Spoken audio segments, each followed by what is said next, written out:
Yes hello friends, this is Sonali Jain and welcome to the global world. आज के session को start करते हैं। आज के सेशन में हम लोग क्या कवर करने वाले हैं? आज के सेशन में हम लोग पढ़ेंगे सौर मंडल के बारे में। अब आपने देखा होगा सौर मंडल से कई सारे क्वेश्चंस अराइज होते हैं, कई सारे क्वेश्चन पूछे जाते हैं। सबसे बड़ा ग्रह, सबसे छोटा ग्रह, कई सारे क्वेश्चंस आपने देखे होंगे। कौन सा ग्रह किसका उपग्रह हो गया, है ना, लाल ग्रह। इतने सारे क्वेश्चंस आपने 7th क्लास से जब भी हम लोग अपनी स्टार्टिंग करते हैं तब से हम लोग कई सारे क्वेश्चंस देखते हैं। तो वही सारे क्वेश्चन की एक शॉर्ट समरी आज के सेशन में हम लोग देखने वाले हैं। तो जितने भी स्टूडेंट चैनल पर न्यू है, चैनल को ज़रूर से सब्सक्राइब कर लीजिए ताकि इसी तरीके से वीडियोस के नोटिफिकेशन आपको यहाँ पर मिलते रहें। और व्हाट्सएप ग्रुप में जुड़ने के लिए आप मैसेज कर सकते हैं 8770803840 पर। ठीक है, ये पीडीएफ आपको प्रोवाइड करवा दिया जाएगा, तो व्हाट्सएप से आप पीडीएफ को यहाँ पर ले सकते हैं। ओके। और किसी भी प्रकार के यदि आप कोर्स को बाय करना चाहते हैं, आपका 2500 क्वेश्चन का सीडीपी का सीरीज़ यहाँ पर अवेलेबल है। तो सीडीपी का 2500 क्वेश्चन का सीरीज़ भी यहाँ पर बाय कर सकते हैं, जिसमें आपको कंप्लीट क्वेश्चन जो है बाल विकास और शिक्षा शास्त्र के टॉपिक वाइज मिल जाएंगे। तो आपको अलग से ऐसे एक टॉपिक को ढूंढकर नोट्स बनाने की आवश्यकता नहीं पड़ेगी। ओके। और इसी तरीके से यदि परीक्षा ऐप पर एमपीटेट की टेस्ट सीरीज को यहाँ पर बाय करना चाहते हैं और यदि आप ये कूपन कोड यूज़ करते हैं विच इज़ ग्लोबल 50, तो इस पर आपको 50% का ऑफ दिया जाएगा। यानी कि यदि 300 रुपये की आपकी टेस्ट सीरीज आती है तो आपको जस्ट ₹150 में पूरी टेस्ट सीरीज परीक्षा ऐप के द्वारा प्रोवाइड करवा दी जाएगी, यदि आप ये कूपन कोड यूज़ करते हैं जो कि है Global 50। ठीक है। इसी तरीके से आपका ग्लोबल वर्ल्ड एकेडमी का भी ऐप अवेलेबल है। फुल लेंथ टेस्ट सीरीज आपको यहाँ पर मिल जाएगी। जिनका संस्कृत है वो संस्कृत सिलेक्ट करके अपना टेस्ट यहाँ पर लगा सकते हो। जिनका सेकंड लैंग्वेज इंग्लिश है वो इंग्लिश का टेस्ट भी यहाँ पर लगा सकते हैं। ठीक है। अपने स्कोर को आप रैंक अपनी चेक कर सकते हैं, कितना स्कोर जा रहा है, किस सब्जेक्ट में कमी है। कंप्लीट एनालिसिस आपको वहाँ पर प्रोवाइड किया जाएगा। ठीक है। उसके लिए आपको क्या करना है, ऐप को डाउनलोड करना है। ऐप का लिंक वीडियो के डिस्क्रिप्शन में रखा हुआ है। ठीक है। इसी तरीके से यदि आप कंप्लीट ईवीएस का नोट्स बाय करना चाहते हैं, यदि अभी आपको ऐसा लग रहा है कि हाँ कुछ ना कुछ कमी रह गई है ईवीएस में, या फिर आपने जो पढ़ाई करी है उस पर यदि आपको थोड़ा डाउट है, तो ज़रूर से आप ईवीएस के नोट्स बाय कर लीजिए, क्योंकि ए टू जेड सारी चीज़ें आपको इसी के अंदर मिल जाएगी। इसके अलावा आपको बाहर से कोई चीज़ पढ़ने की आवश्यकता नहीं है। ठीक है। इसी तरीके से आपका मैथ्स पेडागोजी का भी कंप्लीट कोर्स यहाँ पर अवेलेबल है।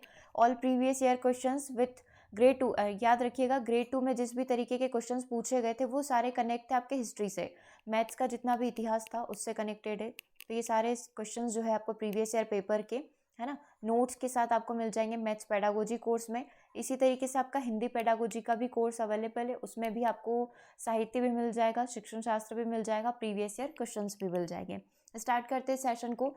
स्टार्टिंग से स्टार्ट करेंगे, खगोलीय पिंड से हम लोग स्टार्ट करेंगे। ये एनसीईआरटी की बुक की समरी हम लोग यहाँ पर देख रहे हैं। ठीक है। सूर्य, चंद्रमा तथा वे सभी वस्तुएं जो रात के समय आपको आसमान में दिखाई दे रही है वो सारे के सारे क्या कहलाते हैं, खगोलीय पिंड कहलाते हैं। कुछ खगोलीय पिंड बड़े आकार वाले हो सकते हैं, गर्म हो सकते हैं। ये गैसों से बने हुए रहते हैं। इसके पास अपनी ऊष्मा तथा प्रकाश होता है जिसे वे बहुत बड़ी मात्रा में उत्सर्जित करते हैं। ठीक है। जितनी मात्रा में उत्सर्जित करेंगे उतनी ही ज़्यादा चमकदार वो दिखाई देंगे। जितने भी खगोलीय पिंड होते हैं उनको क्या कहा जाता है, तारा कहा जाता है। सूर्य भी एक तारा है। अच्छा, एक एग्जाम में ऐसा क्वेश्चन पूछा गया था, निम्नलिखित में से ऐसा कौन सी चीज़ है या ऐसा कौन सा ग्रह है जिसको पहले जो है तारा माना गया था, या कुछ इस तरीके से लैंग्वेज उसकी सेट करी गई थी। मतलब पूछने का सेंस वहाँ पर ये बन रहा है। अभी नेक्स्ट सेशन जो होगा जिसमें सारे प्रीवियस ईयर क्वेश्चंस करेंगे उसमें हम वही क्वेश्चन देखेंगे, क्योंकि देखो पहले सूर्य को क्या माना जाता था, सूर्य को ग्रह माना जाता था। ठीक है। पहले हम लोग वेदों की बात करें, शास्त्र की बात करें, तो सूर्य को पहले ग्रह माना गया था। उसके बाद ये रिसर्च हुई थी और उसके बाद माना गया कि सूर्य ग्रह नहीं है, सूर्य एक प्रकार का तारा है। ठीक है। इस प्रकार का क्वेश्चन हम लोग करेंगे आगे आने वाले सेशन में। तो बस आप ध्यान रख सकते हैं सूर्य भी एक प्रकार का क्या कहलाएगा, तारा यहाँ पर कहलाएगा। ओके। यहाँ तक क्लियर है। खगोलीय पिंड क्या होते हैं, सूर्य भी एक प्रकार का तारा। ये दो इंपॉर्टेंट इन्फॉर्मेशन हो गई। अब यहाँ पर हम लोग थोड़ा नक्षत्र मंडल की बात कर लेते हैं, सप्तऋषि की बात यहाँ पर कर लेते हैं। देखो, रात्रि के समय आसमान की ओर देखते समय तारों का विभिन्न समूह आपको दिखाई देगा। ठीक है। विविध विविध आकृतियां यहाँ पर बनी रहेगी, जैसे कि एक आकृति आपको यहाँ पर दिखाई दे रही है। इन्हें क्या बोला जाता है, नक्षत्र मंडल बोला जाता है। ठीक है। अब नक्षत्र मंडल में कई सारे प्रकार हो सकते हैं, कई प्रकार की स्ट्रक्चर यहाँ पर हो सकती है। अर्सा मेजर या बिग बियर जिसको हम लोग बोलते हैं, जिसका हिंदी ट्रांसलेशन करेंगे तो बड़ा चमचा, जिसका हम लोग हिंदी ट्रांसलेशन करते हैं, राइट। अर्सा मेजर या बिग बियर इसी प्रकार का एक नक्षत्र मंडल है। बहुत आसानी से पहचाने जाने वाला नक्षत्र मंडल कौन सा है, सप्तऋषि। देखने से ही आपको पता चल जाएगा। इस प्रकार का कुछ स्ट्रक्चर होता है। ठीक है। ये तीन आपको एक ही सिद्ध में दिखाई देंगे जब आप देखेंगे आसमान में। ये 7 तारों का समूह होता है जो नक्षत्र मंडल अर्सा मेजर इसी का एक हिस्सा है। ठीक है। नक्षत्र मंडल कई प्रकार के, उसका एक प्रकार कौन सा, उसका एक टाइप कौन सा, यहाँ पर सप्तऋषि तारा मंडल। ठीक है। अब ध्रुव तारा जो है हमें क्या करता है, हमेशा उत्तर दिशा का ज्ञान करवाता है। ये भी आपको एक क्वेश्चन पूछा गया है। तो पुराने समय में जो दिशा ज्ञान लिया जाता था वो किसके माध्यम से लिया जाता था, ध्रुव तारे के माध्यम से लिया जाता था। ठीक है। देखो, कुछ खगोलीय पिंडों में अपना प्रकाश एवं ऊष्मा नहीं होती, मतलब इनके पास नहीं होगा, तो डेफिनेटली क्या करते हैं, वे तारों के प्रकाश से प्रकाशित होते हैं।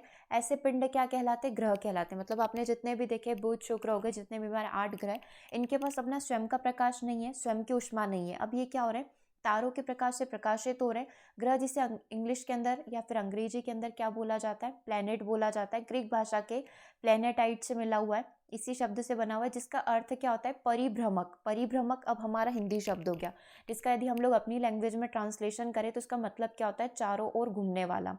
पृथ्वी जिस पर हम रहते हैं वह भी एक प्रकार का ग्रह है। ये अपना संपूर्ण प्रकाश एवं ऊष्मा कहाँ से प्राप्त कर रहे हैं, सूर्य से। और हमने देखा था कि सूर्य से प्राप्त कर रहा है, यानी कि एक प्रकार के तारे से प्राप्त कर रहा है, क्योंकि इनके पास, यानी कि जो ग्रह है, यानी कि जो पृथ्वी है, इनके पास तो अपना कुछ है ही नहीं, ऊष्मा नहीं है, प्रकाश नहीं है, तो ये दूसरों के प्रकाश से प्रकाशित होंगे। डेफिनेशन किसकी है, ग्रह की है। ठीक है। जो पृथ्वी के सबसे नजदीक का तारा है, पृथ्वी को बहुत अधिक दूरी से, जैसे चंद्रमा से देखने पर, अब मुझे पृथ्वी देखनी है ना, मैं मून पर गई। ठीक है, हो सकता है एक एग्जाम्पल ले सकते हैं, मैं मून पर हूँ और मैं देख रही हूँ पृथ्वी कैसी है, तो पृथ्वी भी मुझे कैसी लगेगी, चमकती हुई चांद की तरह। जैसे अभी आपको चंद्रमा दिखाई दे रहा है ना, वैसे आप बैठे हैं मून के ऊपर, है ना, पैर लटका कर ऐसे बैठे हैं और यहाँ से आप पृथ्वी को देख रहे हैं। ओहो, ये तो अर्थ है। तो ये कैसी दिख रही है, बिल्कुल चांद की तरह चमकदार आपको दिखाई देगी। तो इस स्लाइड से आपको क्या क्या चीज़ें ध्यान रखनी है, कुछ खगोलीय पिंडों में अपना प्रकाश और ऊष्मा नहीं होती है, फिर दूसरों के प्रकाश से प्रकाशित होते हैं, उसको क्या बोलते हैं। अब ये क्वेश्चन आपका बन सकता है, ऐसे पदार्थ या ऐसे पिंड जो दूसरों के प्रकाश से प्रकाशित होते हैं क्या कहलाते हैं, ग्रह कहलाते हैं। इसी तरीके से आपको उपग्रह की डेफिनेशन याद करनी है, इसी तरीके से आपको क्षुद्र की डेफिनेशन याद करनी है, इसी तरीके से आपको उल्का पिंड की डेफिनेशन, कई सारी डेफिनेशन है, तो एक एक करते हुए क्लियर करते चलो। दूसरों के प्रकाश और ऊष्मा से चमकेंगे क्या कहलाएंगे, ग्रह कहलाएंगे। प्लेनेट कौन सी भाषा का शब्द है, ग्रीक भाषा का शब्द है, जिसका मतलब क्या होता है, परिभ्रमक होता है, जिसका अर्थ होता है चारों ओर घूमने वाला। पृथ्वी जिस पर आप रहेंगे वह भी एक प्रकार का ग्रह, किससे चमकता है, सूर्य से, और सूर्य भी एक प्रकार का तारा है। ठीक है, ये कुछ इंपॉर्टेंट पॉइंट्स हो गए। आगे बात कर लेते हैं। डायरेक्टली एनसीईआरटी में इस तरीके से ब्लॉक्स बनाकर कलरफुल तरीके से दिए जाते हैं, ताकि एकदम से हमारा ध्यान जाए और हम लोग उस चीज़ को पढ़ ले। लाइक स्टूडेंट के लिए यही चीज़ होती है ना, कि कलरफुल चीज़ें एकदम से हाईलाइट होती है, तो वही चीज़ हम लोग यहाँ पर भी कवर करने वाले हैं। देखो, बृहस्पति की बात करें, यदि हम लोग ग्रह की बात करें तो ग्रहों में क्या क्या हो जाएगा, बुध, शुक्र, पृथ्वी, मंगल, बृहस्पति, शनि, अरुण और वरुण। ठीक है, 8 ही प्रकार के ग्रह होते हैं। जो नेपच्यून है, प्लूटो, उसको तो बाहर निकाल दिया गया था, बोना ग्रह की कैटेगरी में उसको डाल दिया गया था। ठीक है, तो ग्रह तो 8 होते हैं, इन 8 की अपन एक एक कैटेगरी देख लेते हैं। सबसे पहले बृहस्पति, शनि और यूरेनस, जो यूरेनस है, इसके चारों ओर आपको छल्ले दिखाई देंगे। इस प्रकार से छल्ले दिखाई देते हैं। ये छल्ले विभिन्न प्रकार के असंख्य छोटे छोटे पिंडों से पट्टियाँ होती है। ये बहुत सारे हम लोग बोल सकते हैं पिंडों की बनी हुई पट्टियाँ होती है। पृथ्वी से इन छल्लों को शक्तिशाली दूरबीन की सहायता से देखा जा सकता है। मतलब हम लोग अपनी नग्न आंखों से नहीं देख सकते, हम लोग दूरबीन के थ्रू इसको देख सकते हैं। ठीक है, तो किसके आसपास छल्ले पाए जाते हैं, बृहस्पति, शनि और यूरेनस के चारों ओर। ओके, चलिए एक और फैक्ट की बात करते हैं। अब किसका समय कितना होता है, परिक्रमण काल कितना होता है। ठीक है, तो स्टार्ट करते हैं सबसे पहले ग्रह से, बुध की बात करें, है ना। आपको ये सीरीज याद होना चाहिए। सबसे पहले ग्रह सूर्य के सबसे पास बुध है, फिर शुक्र है, तीसरे नंबर पर पृथ्वी है, फिर हमारा मंगल है ना। तो बुध, शुक्र, पृथ्वी, मंगल हो गया। शनि हो गया, 5वें नंबर पर अरुण, वरुण और यम। ठीक है, अब देख लेते हैं, सबसे पहले बुध की बात कर लेते हैं। सूर्य के चारों ओर का जो एक परिक्रमण है, सूर्य के चारों परिक्रमा करने में इसको कितना समय लगता है, 88 दिन का समय लगता है। और अपने ही अक्ष का घूर्णन करने में इसको कितना समय लगता है, 59 दिन का समय लगता है। ठीक है, तो ये दोनों चीज़ें याद रखना। जैसे कि पृथ्वी पर एक दिन लगता है ना, 24 घंटे का एक दिन होता है, यहाँ पर 59 दिन का एक दिन होगा। ठीक है, अपने ही अक्ष पर घूमना मतलब एक बार घूमकर अपनी ही पोजीशन पर वापस आ जाना। 0 से स्टार्ट किया था, वापस 0 पर आ जाना, कितने दिन में, 59 दिन में। ठीक है, मेन आपको ये परिक्रमण काल याद रखना है, क्योंकि ये क्वेश्चन बनता है कि सूर्य की ओर चारों परिक्रमण करने में बुध को कितना समय लगता है, तो 88 दिन का समय लगता है। अब बात कर लेते हैं शुक्र की। ठीक है, शुक्र को कितना समय लगेगा, 255 दिन लगेंगे। और एक ही अपने ही अक्ष पर घूर्णन करने में कितना लगेगा, 243। सबसे मैंडेटरी जो है, आप इसका परिक्रमण काल याद रखेंगे। उसके बाद जो है आप अपने अक्ष का घूर्णन यहाँ पर याद रख सकते हैं। ठीक है, मतलब पृथ्वी का घूर्णन कितना है, बुध का घूर्णन कितना है अपने ही अक्ष पर, वो वाली चीज़। तो मेजर जो चीज़ है वो आपको ये वाली याद रखनी है। पृथ्वी के चारों ओर का परिक्रमण काल कितना है? सूर्य के चारों परिक्रमा करने में इसको 365 दिन लगते हैं और अपना ही एक चक्कर पूरा करने में 1 दिन का समय लगता है। पृथ्वी पर जो चंद्रमा है उसकी संख्या कितनी है? 1 है, आप सभी को पता है। मंगल हो गया, सूर्य के चारों ओर का परिक्रमण काल में इसको 687 दिन का समय लगता है और अपने अक्ष का घूर्णन करने में पृथ्वी की तरह 1 ही दिन का समय लगता है। और इसके जो चंद्रमा है वो कितने हैं? 2 है। ठीक है, तो ये चीज़ें क्लियर हो गई। बुध का कितना है? 88 का, बिल्कुल याद ही कर लो अभी, है ना। अब टाइम नहीं मिलेगा कि आप फिर से बैठकर इसको रिवाइज करें। शुक्र में कितना हो गया? 255 हो गया। पृथ्वी का आपको पता है ये 365 दिन, 365 से 1/4 आप बोलते हैं। ठीक है, और इसका कितना हो गया? 687 दिन। यहाँ तक क्लियर है। आगे बढ़े, मंगल से आगे हम लोग आ जाते हैं बृहस्पति पर। बृहस्पति सूर्य के चारों ओर एक परिक्रमण करने में 11 साल 11 महीने लगभग बोल सकते हैं, 12 साल का समय लगता है। ठीक है, और अपने ही अक्ष का घूर्णन करने में इसको 9 घंटे और 56 मिनट, 10 घंटे बोल सकते हैं, लगभग 10 घंटे हम लोग यहाँ पर बोल सकते हैं। इसके जो चंद्रमा है वो कितने हैं? 53। ये चीज़ आपको बहुत अच्छे से ध्यान रखनी है। शनि की बात कर लेते हैं। सूर्य के चारों ओर का जो परिक्रमण काल है 29 साल और लगभग 5 महीने, 29.5 बोल सकते हैं। 29 साल का समय यहाँ पर लगता है और अपने ही अक्ष पर घूमकर वापस आने में 10 घंटे 40 मिनट लगते हैं। इसमें जो चंद्रमा की संख्या है वो भी कितनी है? 53 है। यानी कि बृहस्पति और शनि के पास कितने चंद्रमा है? 53 चंद्रमा इनके पास है। ठीक है, यहाँ तक क्लियर है। हो जाएगा क्लियर ये वाली चीज़। सबसे पहले यदि बात करिए हमने बुध की, शुक्र की, पृथ्वी, मंगल, बृहस्पति, शनि हो गया, अरुण और वरुण यानी कि यूरेनस और नेपच्यून की बात कर लें तो यूरेनस जो है 84 दिन का समय लगेगा इसको सूर्य की परिक्रमा करने में और अपने ही अक्ष पर घूमने में 17 घंटे 14 मिनट। और इसके कितने चंद्रमा? लगभग 27। नेपच्यून की बात करें तो इसका 164 साल का है, इसका 84 साल का है। ठीक है, 84 साल है ये। और इसका कितना? 164 साल का। देखो जो जितने डिस्टेंस पर हुआ है उसके साल भी इतने ही बढ़ेंगे सूर्य की परिक्रमा करने में। अपने अक्ष पर घूर्णन करने में इसको 16 घंटे 7 मिनट लगते हैं। और इसके कितने चंद्रमा है? 13 चंद्रमा। ये क्वेश्चन आपका एग्जाम में पूछा गया था। नेपच्यून के लगभग कितने चंद्रमा है? तो 13 है। ठीक है, और यूरेनस के कितने? 27 है। ओके, यहाँ तक क्लियर है। चलिए अब एक और फैक्ट बारे में हम लोग जान लेते हैं। एक और फैक्ट हम लोग देख लेते हैं। पौराणिक रोमन कहानियों में सोल सूर्य देवता को कहा जाता था। सूर्य देवता को क्या बोला जाता था? सोल बोला जाता था। सोल शब्द का अर्थ है सूर्य से संबंधित, इसीलिए सूर्य के परिवार को सौर मंडल, सोलर सिस्टम कहा जाता है। और इसी के बारे में आज के सेशन में हम लोग डिस्कस भी कर रहे हैं। चलिए थोड़ा सा और आगे बढ़ेंगे। आसमान में दिखने वाला चंद्रमा जो है एक प्रकार का उपग्रह होता है। ठीक है, पृथ्वी का उपग्रह हमारा चंद्रमा हो गया। ये हमारी पृथ्वी का एक सहचर है तथा इसके चारों ओर चक्कर लगाता है। पृथ्वी के चारों ओर क्या करता है? चंद्रमा चक्कर लगाता है। हमारी पृथ्वी के समान 7 अन्य ग्रह भी है जो सूर्य के प्रकाश और ऊष्मा से प्रकाशित होते हैं। उनमें से कुछ एक के पास अपने चंद्रमा भी है। ठीक है, अभी देख लिया किसी के पास 27 है। इस तरीके से अभी हमने सारे चंद्रमा देख लिया। 53 भी है किसके पास? बृहस्पति, शनि के पास। बुध के पास अपने नहीं है। ठीक है, वो सारी चीज़ें भी 1 बाय 1 करके हम लोग डिस्कस कर ही लेंगे। यहाँ तक पूरा क्लियर है तो सौर मंडल को स्टार्ट कर देते हैं। कितने ग्रह? 8 ग्रह। कौन कौन से? बुध, शुक्र, पृथ्वी, मंगल, बृहस्पति, शनि, अरुण, वरुण। ठीक है, ये हमने हिंदी में याद रख रखा है। जिनको इंग्लिश में करना है अभी उनकी इंग्लिश की भी एक ट्रिक आ जाएगी। ठीक है, अब सौर मंडल में कौन कौन एग्जिस्ट करता है? सूर्य जो मेन पॉइंट हम लोग बोल सकते हैं, सूर्य हो गया, 8 ग्रह हो गए, उपग्रह हो गया और कुछ अन्य खगोलीय पिंड लाइक क्षुद्र ग्रह हो गया, उल्का पिंड हो गए। इन सभी से मिलकर किसका निर्माण होता है? सौर मंडल का निर्माण होता है। ठीक है, और इसका मुखिया कौन है? इसका हेड कौन है? सन अपने आप में इसका हेड है। ठीक है, सूर्य की बात कर लेते हैं, एक एक करके सबको डिस्कस कर लेते हैं। सौर मंडल के केंद्र में स्थित है, बहुत बड़ा है और अत्यधिक गर्म गैसों से बना हुआ है। ठीक है, इसका खिंचाव बल इसके सौरमंडल को बांधे रखता है। सूर्य जो है सौरमंडल के लिए प्रकाश और ऊष्मा का एकमात्र, पूरे सौरमंडल को प्रकाश और ऊष्मा किससे मिल रही है? सूर्य से मिल रही है।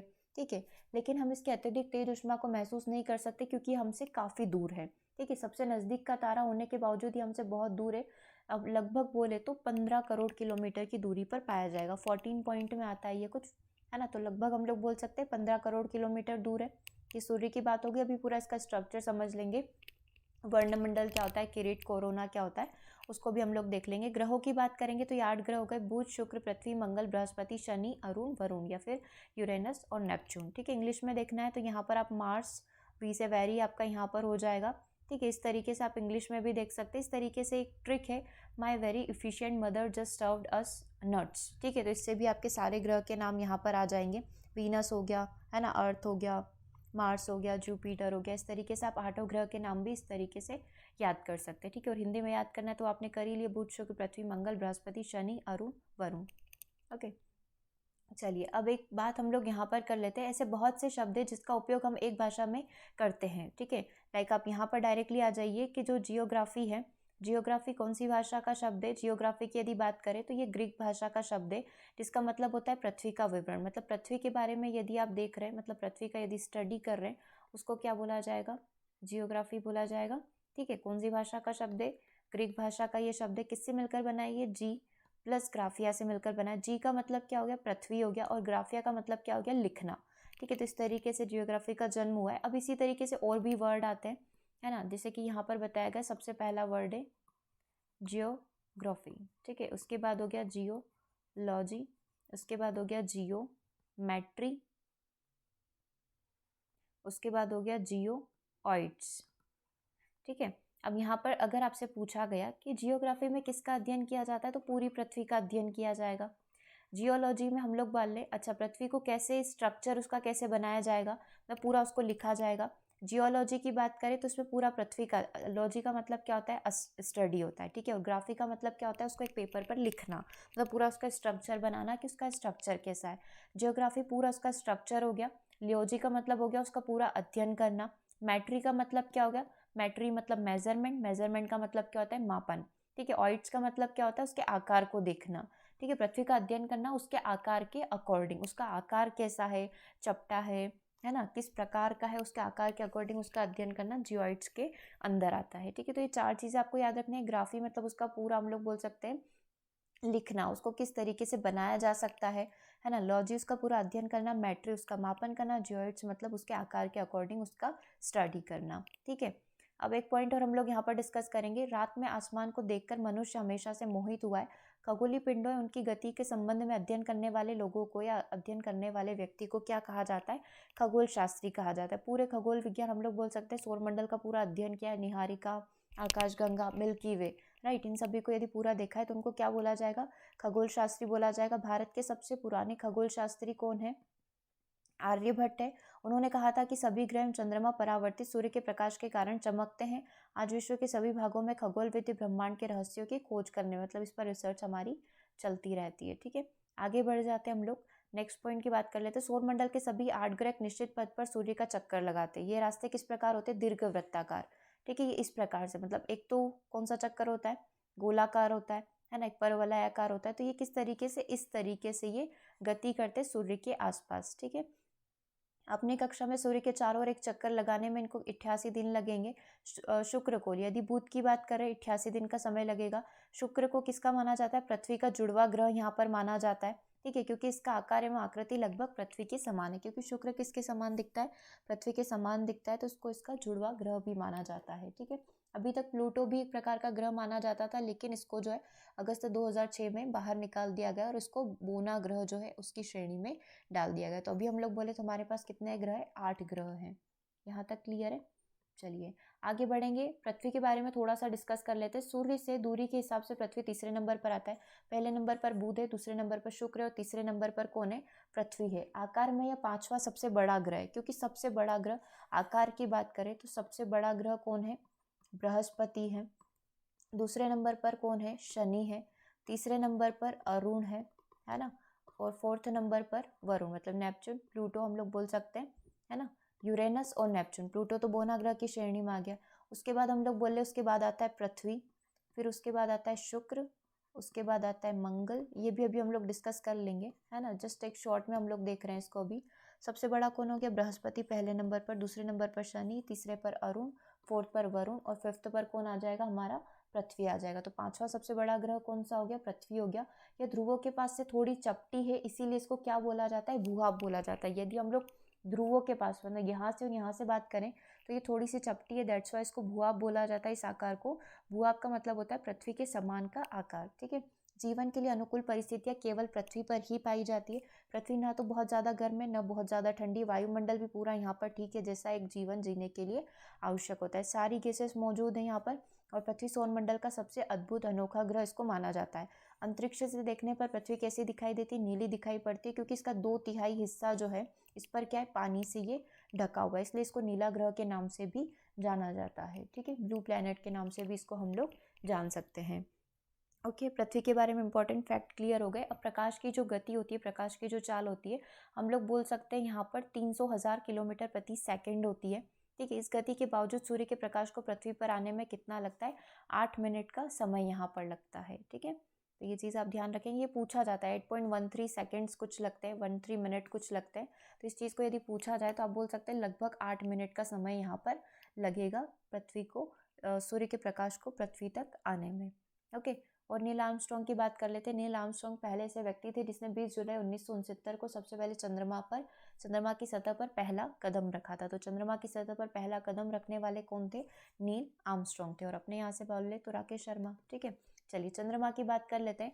हमारी पृथ्वी के पास लगभग एक उपग्रह है, केवल एक उपग्रह है, जिसका नाम क्या है? चंद्रमा है। इसका व्यास जो है, यदि इसके व्यास की बात करें, डायमीटर की बात करें, तो ये पृथ्वी के व्यास का लगभग 1/4 है। मतलब ये इतना छोटा है कि इसके व्यास का पृथ्वी का केवल 1/4 है, लेकिन ये इतना बड़ा प्रतीत होता है क्योंकि ये हमारे ग्रह के अन्य खगोलीय पिंडों की अपेक्षा काफ़ी नज़दीक है। मतलब ये हमसे काफ़ी पास है, इसलिए हमें काफ़ी बड़ा दिखाई देता है।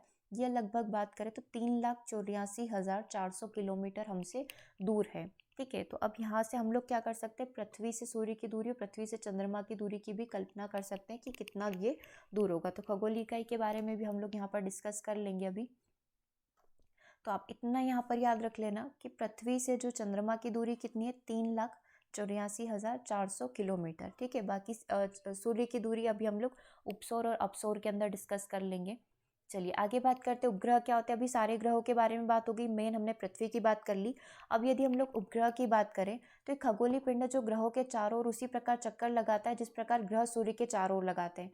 अभी ये सूर्य हो गया, इसके चारों ओर हमारे 8 ग्रह जो इसका चक्कर लगा रहे हैं। अब पर्टिकुलर ग्रह की बात करें, यानी कि पृथ्वी की बात कर लो या फिर शुक्र की बात कर लो, अब इनके आगे पीछे यदि उपग्रह चक्कर लगा रहे हैं, है ना, इनके आगे पीछे कोई चक्कर लगा रहा है तो वो क्या कहलाएगा? उपग्रह कहलाएगा। अब मानव निर्मित उपग्रह एक प्रकार का कृत्रिम पिंड है या वैज्ञानिकों के द्वारा बनाया गया। मतलब यदि किसी मानव ने बनाया है किसी उपग्रह को तो वो मानव निर्मित होगा। ठीक है, जिसका उपयोग ब्रह्मांड के बारे में जानकारी प्राप्त करने एवं पृथ्वी पर संचार माध्यम के लिए, पृथ्वी पर जितना भी कम्युनिकेशन हो पा रहा है वह किसके माध्यम से हो पा रहा है? मानव निर्मित उपग्रह के माध्यम से हो रहा है। इसको कैसे भेजा जाता है? रॉकेट के माध्यम से अंतरिक्ष में भेजा जाता है। कुछ नाम यहाँ पर आपको दिए गए, जैसे इनसेट हो गया, IRS हो गया, एड्यूसेट हो गया। ठीक है, एड्यूसेट जो परीक्षा हम लोग बोल सकते हैं ना, पढ़ाई से, शिक्षा से संबंधित है, राइट। तो ये सारे के सारे मानव निर्मित उपग्रह है। अब नेक्स्ट पॉइंट हम लोग देख लेते हैं क्षुद्र ग्रह का। तो तारों, ग्रह एवं उपग्रह के अतिरिक्त असंख्य छोटे छोटे पिंड सूर्य के चारों ओर चक्कर लगाते हैं। आपको इस तरीके का डायग्राम दिखाई दे रहा है, एक रियल पिक्चर है, ये बुक के अंदर दिया हुआ था। ठीक है, तो तारे तो हो गए, तारे चक्कर लगा रहे, ग्रह हो गया, उपग्रह के अतिरिक्त असंख्य छोटे छोटे पिंड भी है जो सूर्य के चारों ओर चक्कर लगाते रहते हैं। इसको क्या बोला जाता है? क्षुद्र ग्रह बोला जाता है। ये कहाँ पर पाए जाते हैं? मंगल और बृहस्पति के बीच में, है ना। हमने देखा है पहला जो होता है बुध होता है, फिर शुक्र हो गया, फिर पृथ्वी हो गया और फिर मंगल हो गया। यहाँ तक कट कर दो, ये 4 हो गए, इनको पार्थिव ग्रह बोला जाता है, आंतरिक ग्रह हम लोग बोल सकते हैं।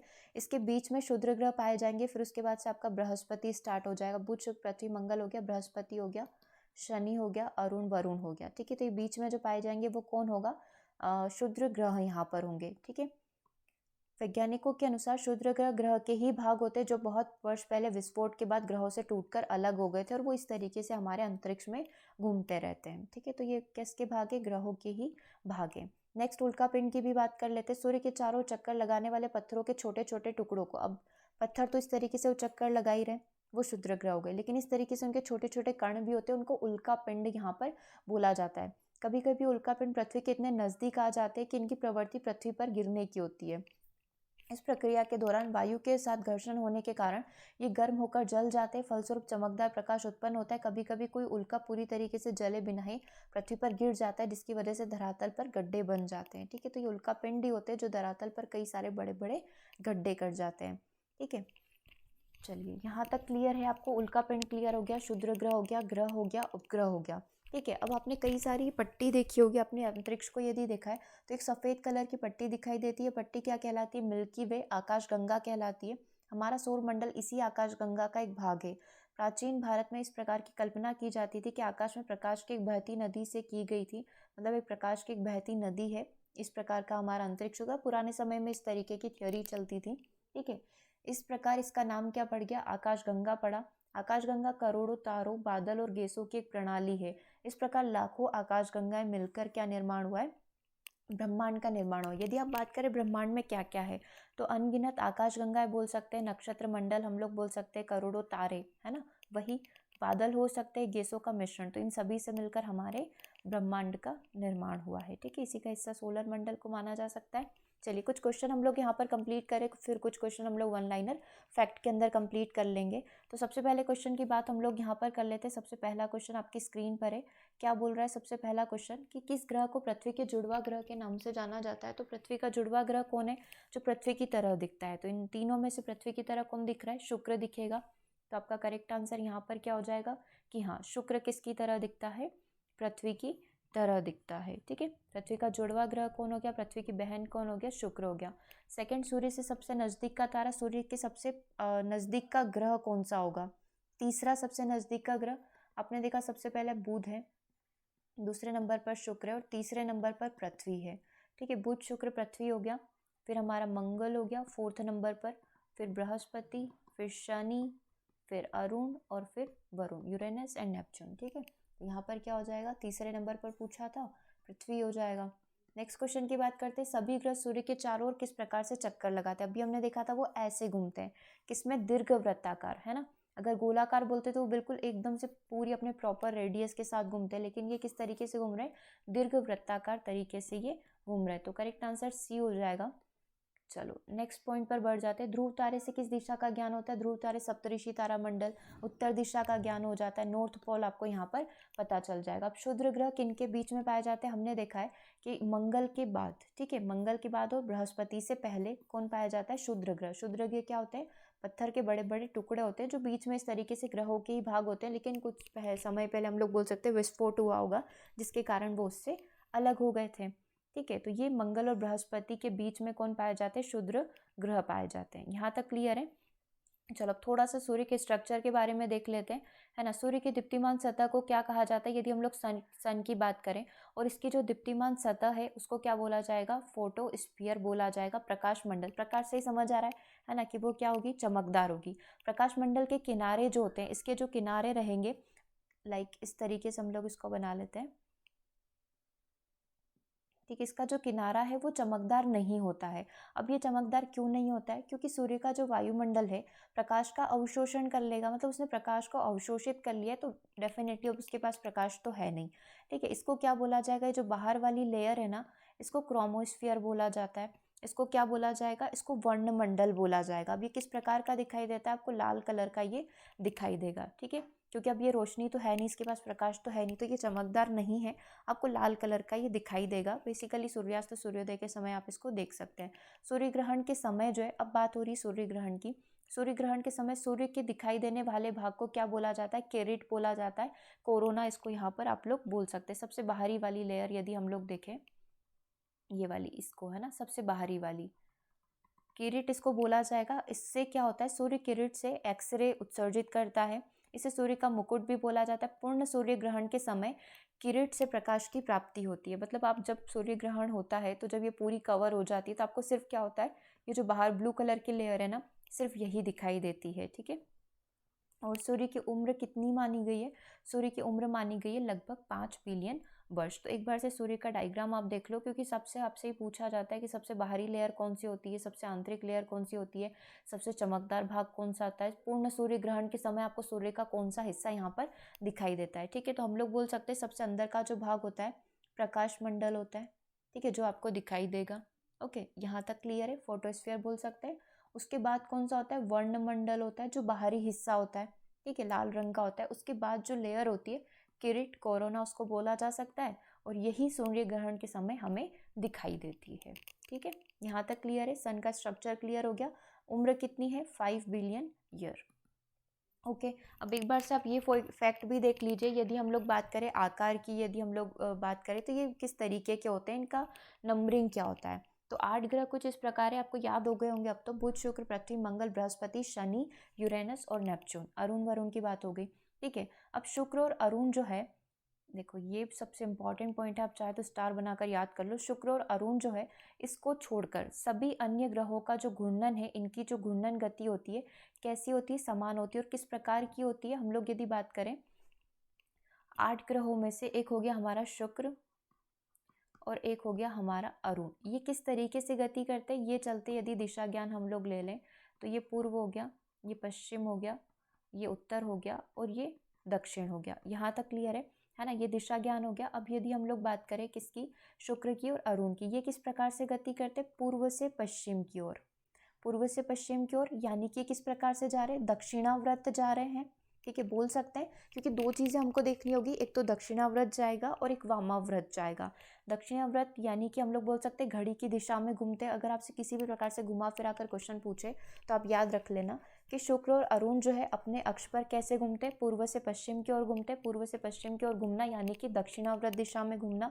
दक्षिणाव्रत दिशा में घूमना मतलब घड़ी की दिशा में, घड़ी भी इसी तरीके से चलती है, राइट। तो ये किसकी तरफ चलते हैं, घड़ी की दिशा में। लेकिन बाकी के जो 6 ग्रह हैं हमारे, है ना, बुध हो गया, पृथ्वी हो गया, मंगल हो गया, बृहस्पति हो गया, शनि हो गया, है ना, और नेपच्यून हो गया, तो ये किस तरीके से गति करते हैं, ये वामाव्रत दिशा में गति करते हैं। अब यदि आप देखें तो वामाव्रत दिशा कैसे हो जाएगी, जस्ट इसका रिवर्स, रिवर्स मतलब कि पश्चिम से पूर्व की ओर। ठीक है, ये पश्चिम से पूर्व की ओर गति करेंगे। ठीक है, तो अब इसको क्या बोल देंगे, वामाव्रत दिशा में घूमते हैं। तो आपको पूछ लिया जाए तो बस 2 याद रख लो, शुक्र हो गया और अरुण हो गया। तो ये कौन सी दिशा में घूमते हैं, पूर्व से पश्चिम की तरफ ये चलते हैं। ठीक है, मतलब ये सीधा जाते हैं, बाकी के जो 6 हैं वो किस तरीके से, उल्टे तरीके से चलेंगे या अपोजिट में चलेंगे। अंतर्राष्ट्रीय खगोल शास्त्री संघ ने प्राक सम्मेलन 2006 के अनुसार सौर मंडल में मौजूद पिंडों को 3 श्रेणी में रखा है, मतलब इनकी 3 कैटेगरी होती है। सबसे पहली जो कैटेगरी होती है परंपरागत ग्रह, जिसमें आ जाएंगे बुध, शुक्र, पृथ्वी, मंगल, बृहस्पति, शनि, अरुण और वरुण, मतलब हमारे 8 ग्रह। उसके बाद एक कैटेगरी होती है बोने ग्रह की, जिसमें प्लूटो, जिसको 2006 में निकाल दिया था। ठीक है, तो प्लूटो हो गया, चैरन हो गया, साइरस हो गया, 2003 यूबी 313। ठीक है, तो ये सारे के सारे बोना ग्रह हैं। लघु सौर मंडलीय पिंड में धूमकेतु, उपग्रह और अन्य छोटे छोटे जो खगोलीय पिंड है वो सारे के सारे लघु सौर मंडलीय पिंड के अंदर आते हैं। ठीक है, तो इनकी 3 कैटेगरी होगी। अब यहाँ पर हम लोग पढ़ लेते हैं पार्थिव ग्रह या जो आंतरिक ग्रह होते हैं, इनर प्लैनेट होते हैं, टेरेस्ट्रियल प्लैनेट होते हैं, वो कौन से होते हैं। तो अभी हमने एक कैटेगरी देखी थी कि क्षुद्र ग्रह किसके बीच में पाए जाते हैं, मंगल और बृहस्पति के बीच में पाए जाते हैं। तो इसको एक बार डायग्राम बना लो ताकि चीज़ें क्लियर हो जाएगी। ये हो गया हमारा बुध, शुक्र, पृथ्वी और मंगल, यहाँ पर पाए जाते हैं हमारे क्षुद्र ग्रह। ठीक है, बुध, शुक्र, पृथ्वी, मंगल हो गया, बृहस्पति हो गया, शनि हो गया, अरुण हो गया, वरुण हो गया। यहाँ तक क्लियर है। अब ये जो चारों हैं, इन चारों को क्या बोला जाता है, पार्थिव ग्रह बोला जाता है, क्योंकि ये पृथ्वी के साथ हैं। ठीक है, पृथ्वी के सदस्य हैं, तो पार्थिव ग्रह ये कहलाएंगे। अब ये जो बाह्य ग्रह होते हैं, या हम लोग बोल सकते हैं जोवियन प्लैनेट जो होते हैं, ये बृहस्पति, शनि, अरुण और वरुण होंगे, क्योंकि ये बृहस्पति के समान है, बृहस्पति के सादृश्य हैं, इसलिए इनको जोवियन ग्रह बोला जाता है। तो ग्रहों की 2 कैटेगरी हम लोग यहाँ पर बना सकते हैं, एक तो टेरेस्ट्रियल हो गया और दूसरा जोवियन हो गया। टेरेस्ट्रियल मतलब पार्थिव, पार्थिव स्टार्टिंग के जो 4 हैं सूर्य के पास के, बुध, शुक्र, पृथ्वी और मंगल पार्थिव होंगे, और बाकी के जो 4 हो गए वो बाहरी ग्रह या बृहस्पति ग्रह, उनको हम लोग बोल सकते हैं। ठीक है, आकार की यदि बात करें तो आकार के अनुसार घटते क्रम में, मतलब पहले सबसे बड़ा कौन है, सबसे बड़ा बृहस्पति, फिर उससे छोटा कौन है, ठीक है बहुत ज़्यादा बड़ा बन गया, ये बृहस्पति सबसे बड़ा, उसके बाद कौन है, शनि है। ठीक है, फिर अरुण, फिर वरुण। ठीक है, पहले प्लूटो हुआ करता था, लेकिन अभी हम लोग उसको लिस्ट से बाहर करें, नहीं तो अरुण के यहीं पर आता था। ठीक है, तो सबसे पहला क्या हो गया, बृहस्पति हो गया, शनि हो गया, अरुण हो गया, वरुण हो गया, पृथ्वी हो गया, ठीक है, शुक्र हो गया, मंगल हो गया और बुध हो गया। तो सबसे छोटा कौन सा हो गया, बुध हो गया। ठीक है, तो आप इसको इस तरीके से याद रख सकते हैं, बुध बृहस्पति को याद कर लिया, है ना, सबसे बड़े से ही स्टार्ट करते हैं, बृहस्पति, शनि, अरुण, वरुण, ये तो हमारा फ्लो में आ ही जाता है, बृहस्पति, शनि, अरुण, वरुण। उसके बाद पृथ्वी, शुक्र, पृथ्वी की बहन कौन, शुक्र, फिर मंगल और बुध। इस तरीके से आपको चलना है। तो ये सबसे बोल सकते हैं घटते क्रम में हमने इसको अरेंज कर लिया। और घनत्व की बात कर ले, डेंसिटी की बात कर ले, तो सबसे ज़्यादा घनत्व शनि का है, फिर यूरेनस का है, फिर बृहस्पति का है, फिर नेपच्यून का है, फिर मंगल का है, फिर शुक्र का है। ओके, चलिए अब शॉर्ट में हम लोग थोड़ी सी इसकी विशेषताएं देख लेते हैं। सर्वाधिक बड़ा ग्रह यहाँ पर कौन सा है? बृहस्पति सबसे बड़ा ग्रह। सर्वाधिक छोटा, सबसे छोटा कौन सा होगा? अभी आपने पूरा सीरीज देखा, बृहस्पति, शनि, अरुण, वरुण, पृथ्वी, शुक्र, मंगल, बुध। तो सबसे बड़ा बृहस्पति, सबसे छोटा बुध हो गया। सर्वाधिक गर्म तथा सूर्य के सबसे नजदीक, जो सूर्य के सबसे पास होगा डेफिनेटली वो सबसे गर्म होगा, तो बुध। सबसे ठंडा कौन होगा? जो सबसे दूर होगा।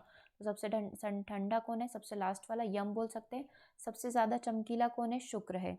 ग्रहों में सर्वाधिक उपग्रह किसके हैं? सर्वाधिक उपग्रह हम लोग बोलते हैं शनि के जो है सर्वाधिक उपग्रह यहाँ पर है।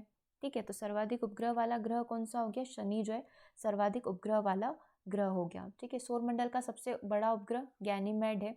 वे ग्रह जिनके उपग्रहों की संख्या 0 है, तो बुध व शुक्र के कोई भी उपग्रह यहाँ पर नहीं है। ओके, वह ग्रह जिसमें उपग्रहों की संख्या सर्वाधिक है, 1 है। ठीक है, तो 1 किसकी है? 1 है पृथ्वी की। पृथ्वी का एक ही उपग्रह है जिसका नाम क्या है? चंद्रमा है। ठीक है, कुछ और पॉइंट्स हम लोग यहाँ पर डिस्कस कर लेते हैं। शुक्र और यूरेनस को छोड़कर सभी ग्रहों के घूर्णन जो है और परिक्रमण की दिशा एक ही रहती है, अभी हमने देखा। ठीक है, शुक्र और यूरेनस अपने अक्ष पर पूर्व से पश्चिम की ओर घूर्णन करेंगे और बाकी सारे इसके रिवर्स में करेंगे। ठीक है, तो ये इन दोनों के नाम आप याद रख लो। बुध शुक्र जो है हीन या शुद्र ग्रह इनको बोला जाता है। ठीक है, बुध शुक्र व पृथ्वी व मंगल आंतरिक ग्रह के अंदर आते हैं और बाकी के 4 जो है बाहरी ग्रह के अंदर आ जाएंगे। ठीक है, ये बाह्य ग्रह हो गए। सौरमंडल की बात करें तो सूर्य के परिवार अर्थात ग्रह, उपग्रह, धूमकेतु, उल्का, एस्ट्रॉइड वगैरह हो गए, ये सारे के सारे सौरमंडल का हिस्सा होते हैं। सौरमंडल की जो उत्पत्ति है नेब्यूला से हुई है, जिसको आप निहारिका बोलते हैं। सौरमंडल के 8 उपग्रह हैं। दूरी के क्रम में जमा लेंगे तो बुध, शुक्र, पृथ्वी, मंगल, बृहस्पति, शनि, अरुण, वरुण हो गए। यम को ग्रहों की श्रेणी में शामिल नहीं किया जाता है। ठीक है, अरुण, वरुण और यम जो है उसको हम लोग श्रेणी में, मतलब इन ग्रहों की श्रेणी में काउंट नहीं करते हैं। ठीक है, अब कुछ इंपॉर्टेंट फैक्ट है। ठीक है, इनके बारे में थोड़ा सा हम लोग देख सकते हैं। फ्राउनहोफर रेखाएं जो होती है ये क्या कहलाती है? ठीक है, फ्राउनहोफर रेखाएं हैं। सौर स्पेक्ट्रम में 7 कलर होते हैं, बेजानी, हपी, नाला आपने देखा है। इसके अतिरिक्त दिखाई देने वाली तमाम रेखाएं जो है, जितने भी कलर्स हैं, वो फ्राउनहोफर रेखाएं कहलाती है। इनमें हर रेखा वायुमंडल में उपस्थित किसी न किसी तत्व की ओर इंगित करती है। तो बेसिकली आप एक डेफिनेशन देख सकते हैं इसकी, फ्राउनहोफर रेखाओं की। नेक्स्ट पॉइंट की बात करते हैं। नेक्स्ट पॉइंट है सौर कलंक क्या होता है। तो अभी आपने देखा कि सूर्य जो है इसका तापमान काफ़ी अधिक होता है। तो सूर्य के परिमंडल में दिखने वाले धब्बे जिनका तापमान सूर्य की सतह के तापमान की तुलना में, अब सूर्य का तापमान लगभग कितना होता है? तो 6000 डिग्री सेल्सियस बोल सकते हैं। इससे काफ़ी कम, मतलब लगभग 1500 डिग्री सेल्सियस होगा, तो वो इसीलिए आपको अलग दिखाई देते हैं, जिसको सौर कलंक के नाम से जाना जाता है। ये सौर धब्बे आप इनको यहाँ पर बोल सकते हैं। ठीक है, चलिए उपग्रह की बात आप लोग करें तो उपग्रह सबसे छोटा खगोलीय पिंड है जो अन्य ग्रहों की परिक्रमा करेगा। पृथ्वी का एक उपग्रह चंद्रमा है। इसी प्रकार अन्य ग्रहों के भी उपग्रह होते हैं। मंगल के 2, बृहस्पति के 63, शनि के 60, अरुण के 27 और वरुण के 13 उपग्रह यहाँ पर है। बुध और शुक्र का कोई भी उपग्रह यहाँ पर प्रेजेंट नहीं है। ठीक है, चलिए अच्छा, आपसे ये पूछा जाए कि सबसे ज़्यादा उपग्रह किसके हैं, तो अभी देखना, याद रखना, सबसे ज़्यादा उपग्रह जो है यहाँ पर किसके पाए जाएंगे? बृहस्पति के पाए जाएंगे। ठीक है, इस चीज़ को देख लेना, याद रखना, सबसे ज़्यादा उपग्रह किसके होंगे? बृहस्पति के होंगे। कि अभी हमने यहाँ पर कंप्लीट किया था इसके अंदर। अरुण के कितने हो गए? यहाँ पर यदि हम लोग बात करें कि मंगल के 2 हो गए, बृहस्पति के 63 हो गए, शनि के 60 हो गए, अरुण के 27 और वरुण के कितने उपग्रह हो गए? 13 उपग्रह हो गए। इसके अलावा यदि बचते हैं तो आपका बुध और शुक्र बचता है। ठीक है, तो इसके कोई भी उपग्रह प्रेजेंट नहीं है। ओके, तो ये शॉर्ट में हमने इसको पूरा रिवाइज कर लिया। इस चीज़ को अच्छे से याद रख लेना। बृहस्पति के कितने? 63 है, बिकॉज इस स्लाइड में हमने देखा था शनि के सबसे ज़्यादा उपग्रह, तो ये मिस्टेक है। ठीक है, इसको यहाँ पर आप करेक्ट कर लेंगे यहाँ पर। ठीक है, तो यहाँ पर जो है सर्वाधिक उपग्रह किसके हैं? बृहस्पति के। और कितने हैं? तो 63 है। इसी तरीके से और भी कई सारे फैक्ट आपसे यहाँ पर पूछे जा सकते हैं, तो बिल्कुल रेडी रहिएगा। देखो कई सारे क्वेश्चंस तो हम लोगों ने कंप्लीट कर लिए। ध्रुव तारा वाला कंप्लीट कर लिया है। ठीक है, उत्तरी पोल नॉर्थ पोल पर पाया जाएगा। अगर आपसे पूछा जाए टाइटन जो है किसका उपग्रह है, तो टाइटन किसका है? शनि का है। ठीक है, अगर पूछा जाए कि सौर प्रणाली की खोज किसने की है, क्वेश्चन कुछ भी पूछा जा सकता है। सौर प्रणाली की खोज किसने की है? कोपरनिकस ने की है। ठीक है, सूर्य जो है किससे मिलकर बना है, तो सूर्य बना है हाइड्रोजन और हीलियम के संयोजन से। बेसिकली नाभिकीय संलयन की प्रक्रिया यहाँ पर होती है। हाइड्रोजन का कितना योगदान होता है? 70% के समथिंग, है ना, 70%, 70 पॉइंट कुछ आता है। तो 70% के लगभग योगदान किसका रहता है? हाइड्रोजन का रहता है। ठीक है, पृथ्वी का जुड़वा ग्रह अभी हमने देखा था किसको बोला जाता है? शुक्र को बोला जाता है। ठीक है, कॉस्मोलॉजी क्या होता है? कॉस्मोलॉजी का मतलब होता है पूरा का पूरा ब्रह्मांड का अध्ययन इसके अंदर किया जाएगा। तारे, धूल व गैसीय कण क्या कहलाते हैं? पूरा का पूरा ये मिश्रण क्या कहलाएगा? आकाश गंगा यहाँ पर कहलाएगा। ठीक है। सूर्य में कितनी परतें होती है? 3 होती है। प्रकाश मंडल जो कि चमकीला भाग रहेगा, फोटोस्फीयर। दूसरा वर्ण मंडल होता है उसके बाहर का, और तीसरा बाहर का किरीट, कोरोना होता है, बाहरी सतह होती है। ठीक है। सूर्य के प्रकाश को पृथ्वी तक पहुंचने में कितना समय लगता है? लगभग 8 मिनट का यहाँ पर समय लगेगा। ठीक है। सबसे चमकीला अगर ग्रह बोले तो वो कौन सा है? शुक्र है। लाल ग्रह कौन सा है? लाल ग्रह मंगल है। ठीक है। ठंडा ग्रह कौन सा होगा? तो हम लोग बोल सकते हैं यम, या फिर उससे पहले वाला वरुण जो है सबसे ज़्यादा ठंडा हो जाएगा। ठीक है। इस तरीके से कई भी सारे क्वेश्चन आपके बन सकते हैं। अच्छा, चंद्र ग्रहण कब होता है? चंद्र ग्रहण और सूर्य ग्रहण, इसमें हमेशा डाउट बना रहता है। तो चंद्र ग्रहण कब होगा? जब चांद जो है क्या करेगा? पृथ्वी और सूर्य के बीच में आ जाएगा। चांद जब क्या करेगा? पृथ्वी और सूर्य के बीच में आ जाएगा, तब चंद्र ग्रहण हो जाएगा।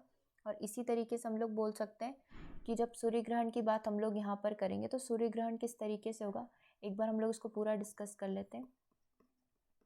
चंद्र ग्रहण और सूर्य ग्रहण की यदि हम लोग यहाँ पर बात करें तो चंद्र ग्रहण कब होगा?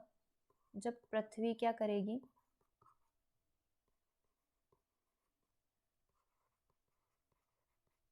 सूर्य और चंद्रमा के बीच में जब पृथ्वी आ जाती है तो हम लोग बोलते हैं क्या हो गया? चंद्र ग्रहण हो गया, क्योंकि चंद्रमा पूरी तरीके से हाइड हो जाता है। और इसी तरीके से यदि हम लोग सूर्य ग्रहण की बात करें तो सूर्य ग्रहण में क्या होगा? जब चंद्रमा क्या करेगा?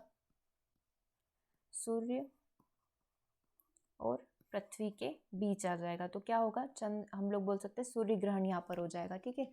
अब देखो यहाँ पर चंद्रमा के आने की वजह से क्या होगा? सूर्य हमारा पूरी तरीके से हाइड हो जाएगा, और इधर क्या होगा? चंद्रमा पूरी तरीके से हाइड हो जाएगा, छुप जाएगा। किसकी छाया में? पृथ्वी की छाया में। तो इस तरीके से होता है आपका चंद्र ग्रहण और सूर्य ग्रहण। ठीक है। ओके, तो ये मेन जो पॉइंट है वो सारे हम लोगों ने यहाँ पर कवर कर लिए, जिससे आपके क्वेश्चन बन सकते थे। ऐसा कौन से ग्रह है जो पूर्व से पश्चिम की ओर परिक्रमा करते हैं? तो आपको पता है शुक्र और अरुण जो है क्या करते हैं? पूर्व से पश्चिम की ओर चलते हैं। ठीक है। पूर्व से पश्चिम यानी इस तरीके से चलेंगे, मतलब कौन सी दिशा में चल रहे हैं? दक्षिणाव्रत। बाकी सारे के सारे कौन सी दिशा में गति करते हैं? वामाव्रत दिशा में गति करते हैं। कितने? 6 ही ग्रह। ओके। और इसको आकार के अकॉर्डिंग जमाने को बोल दें, यानी कि आकार, यानी कि हम लोग बोल सकते हैं घटते क्रम में, यानी पहले सबसे बड़ा आपका बृहस्पति, फिर शनि, फिर अरुण, फिर वरुण, फिर पृथ्वी, फिर शुक्र, फिर मंगल और फिर बुध। ठीक है। तो इस तरीके से आपके अरेंज हो गए आकार के अकॉर्डिंग। ओके, तो आज के सेशन को हम लोग यहीं ओवर कर रहे हैं। सेशन कैसा लगा कमेंट करके ज़रूर से बताइएगा। मिलेंगे हम लोग नेक्स्ट सेशन में। और व्हाट्सएप ग्रुप से जुड़ने के लिए आप मैसेज कर सकते हैं 8770803840 पर। सेशन को ओवर करेंगे। Thanks for watching.